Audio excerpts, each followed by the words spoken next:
Alhamdulillahirabbil alamin. Wassalatu wassalamu ala nabiyyina Muhammadin wa ala alihi wa ashabihi ajmain. Amsayna wa amsal mulku lillahi walhamdulillahi la ilaha illallah wahdahu la syarika lah. Lahul mulku wa lahul hamdu wa huwa ala kulli syai'in qadir. Amsayna ala fitratil Islam wa ala kalimatil ikhlas wa ala dini nabiyina Muhammadin sallallahu alaihi wasallam wa ala millati abina Ibrahim hanifan muslima wa ma kana minal musyrikin. Jamaah yang dimuliakan oleh Allah, syukur alhamdulillah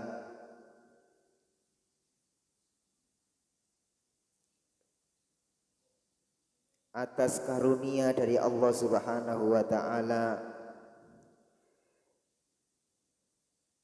sehingga dengan syariatnya kita mampu untuk mendapatkan keutamaan, mendapatkan pahala saat kita tidur, sebagaimana kita mendapatkan keutamaan dan pahala saat kita sholat. Sebagaimana perkataan salah seorang sahabat, Abdullah ibnu Mas'ud radhiyallahu anhu, beliau mengatakan, ahtasibu naumati kama ahtasibu qaumati. Aku ingin mendapatkan pahala dalam tidurku sebagaimana aku ingin mendapatkan pahala dalam sholatku. Salawat dan salam mudah-mudahan senantiasa terlimpahkan kepada Rasul junjungan Muhammad sallallahu alaihi wasallam yang telah mengajarkan kepada kita zikir dan doa sebelum kita tidur, sehingga kita mendapatkan keutamaan dan pahala yang sangat besar, sebagaimana kita mendapatkan pahala dan keutamaan yang sangat besar saat kita berdiri sholat. Dari beberapa hadis yang sudah kita baca, kita sampai pada zikir sebelum tidur yang diambil dari ayat di dalam Al-Quran yang ada di dalam hadis Abu Hurairah radhiyallahu anhu, tatkala beliau diamanahi Rasulullah sallallahu alaihi wasallam untuk menjaga zakat.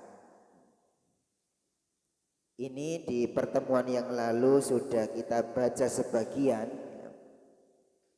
Abu Hurairah menjaga harta zakat. Kemudian malam-malam ada seseorang yang mencuri dari harta zakat itu, kemudian ditangkap oleh Abu Hurairah, dan orang ini mengaku bahwasanya dia mencuri karena kelaparan, dia mencuri karena dia bertanggung jawab atas nafkah keluarganya yang harus dia cukupi, yang saat itu juga sedang kelaparan. Dan harta zakat yang dijaga oleh Abu Hurairah ini harta zakat Ramadan, yang tidak lain adalah zakat fitrah, yang peruntukannya adalah tu'matun lil masakin, sebagai makanan yang bisa mencukupi kebutuhan orang-orang miskin, sehingga ini tidak kategori mencuri ya, tapi karena memang dia ini berhak ya, atas harta zakat yang sedang dijaga oleh Abu Hurairah itu, sehingga dilepaskan. Kemudian Rasulullah Shallallahu Alaihi Wasallam pagi harinya menanyakan kepada Abu Hurairah tentang tawanan tadi malam. Abu Hurairah tentu saja kaget ya, Rasulullah kok tahu? Artinya Rasulullah tidak bersama Abu Hurairah malam itu, tapi tentu ini berdasarkan wahyu dari Allah Subhanahu wa taala. Kemudian Rasulullah mengatakan, Abu Hurairah, nanti malam tawananmu ya itu akan datang kembali ya, untuk mengambil harta zakat yang kamu jaga. Abu Hurairah berkeyakinan bahwasanya orang itu pasti akan datang, karena Nabi Shallallahu Alaihi Wasallam sudah memberitahukan kepada Abu Hurairah pasti akan datang dia, karena Rasulullah sudah mengatakannya. Ditunggu-tunggu ya, mana orang ya. Jadi ini yang malam yang kedua ini ditunggu, yang nyuri itu ditunggu, ternyata dia datang ya. Sebagaimana keyakinan Abu Hurairah, dia pasti datang karena Rasulullah sudah mengatakannya, dia datang. Kemudian ditangkap dan begitu sampai 3 kali.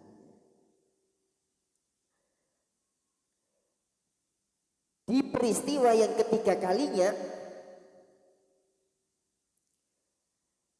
pagi harinya Rasulullah Shallallahu Alaihi Wasallam bertanya lagi, ma fa'ala asirukal bariha, wahai Abu Hurairah, gimana tawananmu tadi malam? Qultu ya Rasulullah, za'ama annahu yu'allimuni kalimatin yanfa'unillahu biha. Karena sudah 3 kali. Nah ini alasan yang dibuat-buat ya, agar bisa dilepaskan. Orang yang mencuri itu memberitahukan satu ilmu kepada Abu Hurairah, yang kemudian ilmu itu disampaikan kepada Rasulullah, wahai Rasulullah, orang itu ya,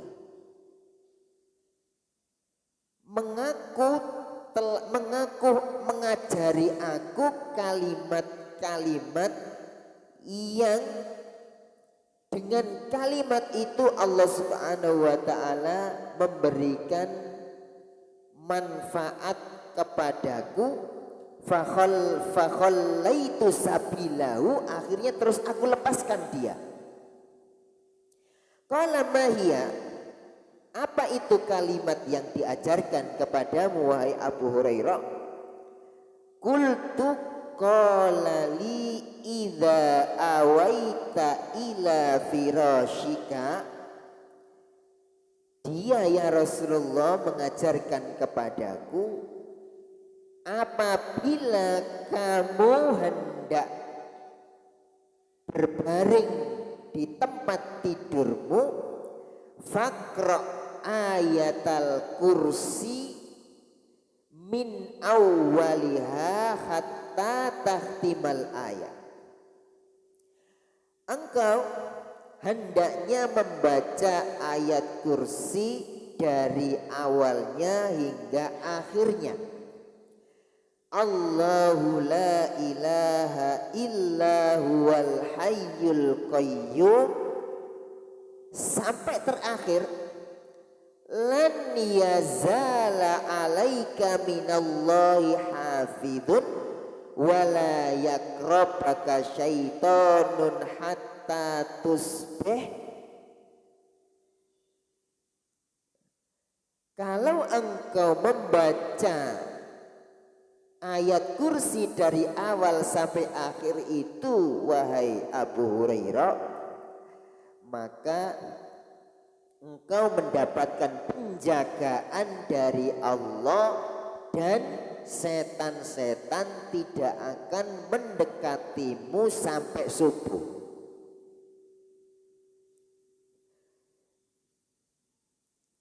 Wa kanu akhrasa syai'in ala khairin, dan para sahabat itu adalah orang-orang yang paling ingin kebaikan. Meskipun dari orang yang mencuri tadi, dia mengatakan aku akan memberikan kepadamu ilmu yang dengan itu Allah memberikan manfaat bagimu, didengarkan oleh Abu Hurairah. Kemudian dilaporkan kepada Nabi, dan faqalan Nabi sallallahu alaihi wasallam, Nabi kemudian menjawab, ama innahu qad sadaqaka wa huwa kadzub. Wahai Abu Hurairah, ketahuilah bahwasanya dia itu benar yang disampaikan kepadamu, wa huwa kadzub, padahal dia itu aslinya adalah pendusta. Karena yang datang itu setan, setan itu pendusta. Tetapi yang diajarkan kepada Abu Hurairah itu kata Rasulullah SAW benar. Tentu itu wahyu dari Allah Subhanahu wa Ta'ala. Ketika orang beriman hendak tidur, dia membaca ayat kursi, Allah Subhanahu wa Ta'ala menurunkan malaikat untuk menjaga dia. Dan setan-setan tidak akan mendekati dia karena dijaga oleh malaikat. Hatta yusbih, sampai pagi hari baru selesai penjagaan itu. Nah, setan ini dari mana? Ya, ilmunya ini dari mana? Tentu dialah yang mengganggu dan memberikan keburukan kepada orang yang sedang tidur. Maka ilmu ini sebenarnya dari pengalaman dia, pengalaman setan. Setan itu mempunyai pengalaman bahwasanya kalau orang membaca ayat kursi itu ternyata ada penjagaan, sehingga kami setan ini tidak bisa mengganggu dan tidak bisa memberikan pengaruh buruk kepada orang yang tidur itu. Dari pengalamannya inilah kemudian disampaikan kepada Abu Hurairah sebagai ganti supaya dia lepaskan. Wahai Abu Hurairah, kalau kamu mau tidur kemudian membaca ayat kursi dari awal sampai akhir satu ayat itu kamu akan diberikan penjagaan oleh Allah. Dan setan-setan kami ini, para setan-setan ya, tidak bisa mendekatimu, tidak bisa menyakitimu, tidak bisa memberikan pengaruh keburukan kepadamu. Ini dilaporkan kepada Nabi dan Nabi mengatakan qad sadaqaka. Dia berkata benar, wa huwa kadzub, padahal dia itu sebenarnya aslinya, asalnya pendusta dan pembohong. Kemudian ini menjadi ilmu ya, bukan dari setan ya, asalnya itu dari setan ya, pengalamannya setan, tetapi menjadi ilmu kita bukan karena dari setannya itu, karena Rasulullah Shallallahu Alaihi Wasallam membenarkan berdasarkan wahyu dari Allah Subhanahu Wa Taala. Kalau kita tidur kemudian kita dahului dengan membaca A'udzubillahi minasyaitonirrajim, Allahu la ilaha illa huwal hayyul qayyum la ta'khudhuhu sinatu wa la naum, dan seterusnya sampai selesai. itu Allah Subhanahu wa taala memberikan penjagaan kepada kita. Masya Allah, ini sangat luar biasa ya. Siapa kita ini sehingga ketika kita tidur kemudian Allah Subhanahu wa taala menurunkan penjagaan, menurunkan malaikat untuk menjaga kita saat kita tidur.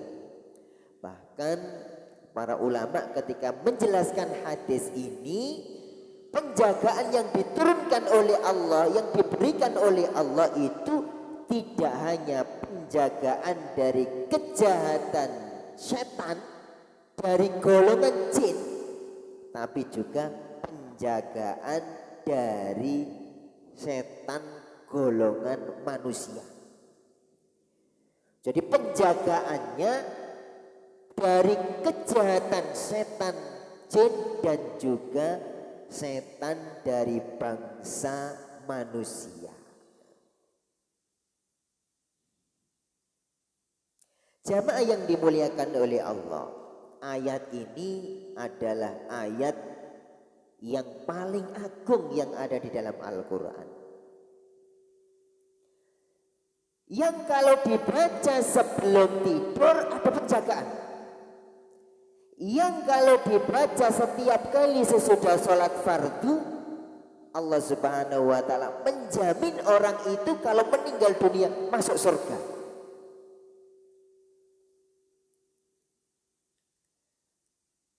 Man qara'a ayatal kursi fi duburi kulli sholatin lam yamna'hu min dukhulil jannah illa an yamut. Siapa orang beriman yang membaca ayat kursi setiap kali selesai sholat fardu, sholat wajib yang 5 itu, selesai kita sholat wajib, kita zikir, kemudian di antara zikir itu kita membaca A'udzubillahi minasyaitonirrajim. Allahu la ilaha illa huwal hayyul qayyum la ta'khudhuhu sinatu wa la naum, sampai akhir. Tidak ada yang menghalangi orang itu dari masuk surga kecuali kematian. Artinya dia dengan surga itu sudah sangat dekat.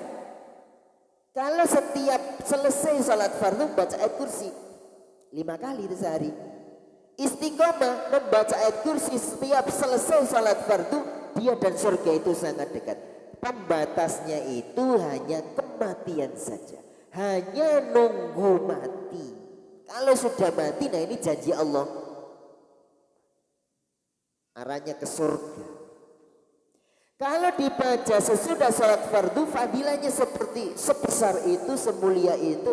Kalau dibaca sebelum tidur, Allah turunkan penjagaan sehingga setan tidak mampu mendekati kita. Nah, ini penting ya. Benteng dari kejahatan malam hari ya. Termasuk kejahatan-kejahatan yang dari manusia ya, yang dibantu oleh jin ya. Termasuk sihir dan yang lainnya. Itu ketika kita membaca ayat ini Allah jaga. Jamaah yang dimuliakan oleh Allah, berdasarkan hadis dari Ubay bin Ka'ab Abdul Mundir radhiyallahu anhu, ayat ini, ayat kursi ini adalah ayat yang paling agung di dalam Al-Quran. Di dalam Al-Quran sekian banyak ayat, itu yang paling agung itu ini. Ya Abul Mundir, suatu ketika Nabi itu bertanya kepada Abul Mundir Ubay bin Ka'ab, ya Abul Mundir, wahai Abul Mundir, ayu ayatin fi kitabillahi a'zam, ayat apakah gerangan di dalam Al-Quran yang paling agung? Nah ini Nabi nanya kepada sahabat.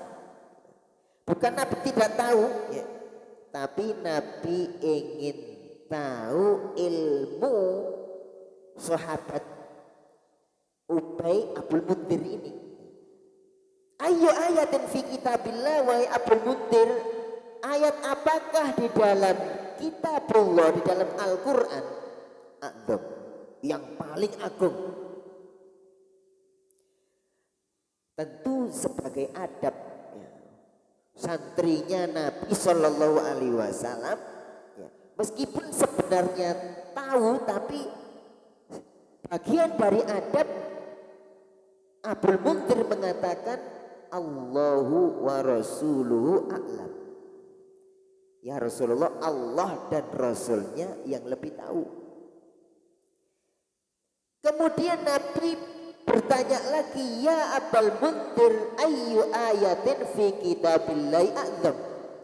Wahai Abul Munzir, ayat apakah di dalam Al-Quran yang paling agung? Jadi setelah Abul Munzir mengatakan Allah dan Rasulnya yang lebih tahu, Rasulullah tidak terus memberitahu, tapi tetap bertanya. Karena sebenarnya Abul Munzir ini sudah tahu. Ketika Rasulullah bertanya kali yang kedua, nah ini kemudian Abul Munzir menjawab, ya, ayatul kursi Allahu la ilaha illa huwal hayyul qayyum, dan seterusnya. Ketika Abul Munzir menjawab ayat yang paling agung di dalam Al-Quran itu ayat kursi, maka Rasulullah kemudian memegang dada Abul Munzir Ubay bin Ka'ab itu. Kemudian Rasulullah mengatakan, liyuhnikal ilm ya Abul Munzir, liyuhnikal ilm ya Abul Munzir. Ini bagian dari kesunatan ya, ketika kita menguji keilmuan anak didik kita atau anak kita, setelah kita bacakan ilmu, kemudian satu ketika kita mengujinya, kemudian dia mampu menjawab ya, maka kita pegang dadanya, kemudian kita mengatakan liyuhnikal ilm ya fulan, artinya engkau bahagia, mudah-mudahan barokah, mudah-mudahan membuatmu menjadi orang yang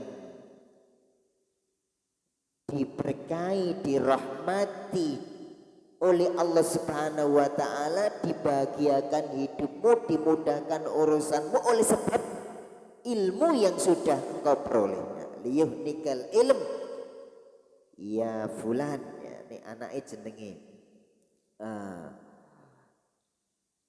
Khalid gitu ya, liyuhnikal ilm ya Khalid.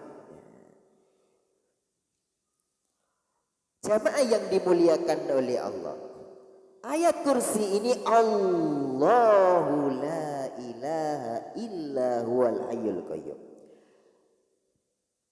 Memang ayat ini ayat yang paling agung sehingga diawali dengan kalimat lafzul jalalah Allah la ilaha illa huwal hayyul qayyum. Allahu lafaz jalalah ini kalau kita pakai kacamata ilmu nahwu, tata bahasa, itu namanya posisinya itu sebagai mubtada. Utawi Allah, Allahu la ilaha, utawi Allah iku, ya, utawi kan mubtada. Ya, belajar-belajar pinten gini napa langgar-langgar nih kan, apa sapa fa'il ing maf'ul bih utawi mubtada iku khobar wis fi'il madhi lagi fi'il mudhari. Ini utawi berarti mubtada, utawi Allah berarti posisi lafaz jalalah Allah niki mubtada. Lah khabare utawi terus iku niku apa? Utawi Allah iku mubtada. Lafaz jalalah niki khabare niku sampai nguri. Nek dihitung dijelasaken dening ulama niku wonten 10. Khabare niku wonten 10. Allah iku ngeten, iku ngeten, iku ngeten. Dadi sedaya 10 khabar iki balik nanggone lafaz jalalah nanggone Allah. Allah la ilaha illahu. Allah hayyul qayyum. Allah la ta'khuduhu sinatu wala naum. Allah lahu ma fis samawati wa ma fil ard. Allah man dalladhi yashfa'u indahu illa bi'idnih. Allah ya'lamu ma baina aydihim wa ma khalfahum. Allah wa la yuhituna bi syai'in min ilmihi illa bima syaa. Allah wasi'a kursiyyus samawati wal ard. Allah wa la ya'utu hifdzuhuma. Allah wa huwal aliyul adzim. 10 khabar untuk menjelaskan tentang keagungan Allah Subhanahu wa taala. Allahu la ilaha illahu. Niki sing pertama. Allah. Terus kalimat Allah lafzul jalalah itu sampai-sampai ulama itu menjelaskan kalimatnya itu ya, dari sisi pengucapan itu tidak perlu kedua bibir ini bergerak, itu bisa diucapkan dengan gerakan, cukup dengan gerakan lidah saja. Nah, misalnya tenggene sakit yang sangat berat sakaratul maut nih, nek kepingin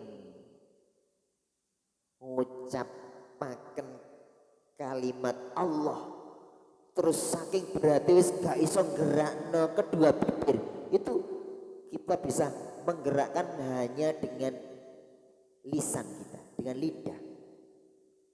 Allah tanpa gerak bibirnya Allah. Sampai la ilaha illallah itu juga tanpa bantuan bibir pun bisa diucapkan. La ilaha illallah. Jadi ucapan la ilaha illallah itu tanpa gerakan bibir itu gampang, bisa. La ilaha illallah. Cukup di lidah saja. Allah niku la ilaha illahu, tidak ada ilah kecuali Dia. La ilaha illahu itu maknanya la ma'buda bihaqqin illahu illallah. Tidak ada sesembahan dengan hak kecuali Allah. Adapun makna la rabba siwallah, tidak ada Rabb, tidak ada Tuhan selain Allah. Itu sebenarnya kalau kalimatnya itu sebenarnya tidak betul, karena orang-orang kafir mengaku ada sesembahan selain Allah. Yang buktinya yang kita sembah ini, yang kita anggap, yang kita jadikan Tuhan ini, kok tidak ada Tuhan selain Allah, tidak ada sesembahan selain Allah, padahal orang-orang kafir menyembah sesembahan selain Allah. Sehingga takrifnya, pengertiannya oleh para ulama itu ya, la ma'buda bihaqqin, ya, ada bihaqqinnya, la ma'buda bihaqqin illallah, tidak ada sesembahan yang hak, yang benar. Memang sesembahan banyak yang disembah oleh orang agama selain Islam, itu banyak, Tuhan mereka banyak, tetapi bihaqqin, tetapi yang disembah dengan hak itu hanya Allah saja. Kalau yang disembah banyak, tapi yang bihaqqin, yang dengan hak, yang benar, itu hanya Allah.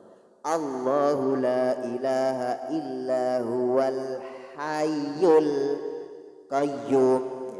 Al-hayy, Allah tiada sesembahan yang benar kecuali Dia. Jadi kita bayangkan banyak sesembahan yang disembah orang-orang di luar sana, tapi yang benar hanya Dia. Al-hayy, yang seperti apa? Dialah al-hayy, yang maha hidup, yang hidupnya itu sempurna, la yasbikuhul adam wala yalhaquhuz zawal wala yaktarihin naqs. Kalau ulamanya menjelaskannya begitu, la yasbikuhul adam, kehidupan yang tidak diawali dari ketiadaan, dan tidak la yalhaquhuz zawal, dan tidak menuju kepada kebinasaan, wala yaktarihin naqs, dan kehidupannya itu tidak dipengaruhi oleh kekurangan. Ada orang hidup, apakah dia hidupnya itu sempurna? Tidak. Yang hidupnya sempurna itu hanya Al-Hayy, hanya Allah. Orang hidup loh, jenengan hidup sejak kapan? Lahir tahun berapa? Lahir tahun 1984 contoh. Oh ya, berarti sekarang ini hidup sekarang ini usianya berapa? Usianya 40 sekian, 41. Terus tahun 1980 di mana hidup? Belum ada. Nah ini namanya dia hidupnya ini gak sempurna. Yasbikuhul adam, dia hidupnya ini didahului ketiadaan. Makanya itulah yang menjadi bantahan bagi Fir'aun yang mengaku menjadi Tuhan. Dia hidup menjadi Tuhan, kemudian dipertanyakan, kamu menjadi Tuhan sejak kapan? Sejak kapan jadi Tuhan? Ternyata kehidupan Fir'aun itu yasbikuhul adam, dulunya gak ada. Karena dia ketika dia belum lahir ada di mana? Kan gak ada. Jadi kehidupannya yang sekarang, yang waktu itu dia mentang-mentang mengaku menjadi Tuhan, itu kehidupannya tidak sempurna. Bagaimana Tuhan kok Al-Hayy, bukan Al-Hayy? Kehidupannya tidak sempurna karena dulu waktu ayahmu belum lahir, kamu di mana? Enggak ada. Tapi Allah Subhanahu wa taala maha hidupnya itu la yasbikul adam, tidak diawali dari ketiadaan. Maka Allah sebelum ada itu bagaimana? Loh, Allah itu tidak ada ketiadaan sebelumnya. Wala yalhaquhuz zawal, dan tidak menuju kebinasaan. Kalau orang hidup sekarang ini hidup, tapi pada akhirnya nanti mati seperti orang-orang yang sudah dikubur, yang ada di perkuburan. Dia dulu pernah hidup, tapi yalhaquhuz zawal, tapi dia menuju pada kebinasaan. Berarti sekarang dia dikubur. Memang dulu beberapa tahun yang lalu dia hidup, tapi kehidupannya itu kehidupan makhluk, kehidupan yang tidak sempurna. Karena yalhaquhu azawal, karena menuju kebinasaan. Walayak tarihin naqs, sedangkan Allah tidak didahului ketiadaan dan tidak menuju kebinasaan, dan juga layak tarihin naqs, dan kehidupan hidupnya, maha hidupnya Allah itu tidak ada kekurangannya, sempurna, Al-Hayy, maha hidup. Allahu la ilaha illa huwal hayyul, maha hidup. Al-Qayyum, yang maha berdiri sendiri. Al-Qaimu binafsihi wal muqimu li ghairihi, dia zat yang berdiri sendiri, tidak bergantung kepada siapapun. Justru makhluknya semuanya itu tidak ada satupun kecuali bergantung kepadanya. Dialah Al-Qayyum, itu maknanya Al-Qayyum. Allah tidak bergantung kepada siapapun, dia berdiri sendiri. Sedangkan selainnya, sedangkan makhluk semuanya itu tidak ada satupun kecuali semuanya bergantung kepada Allah.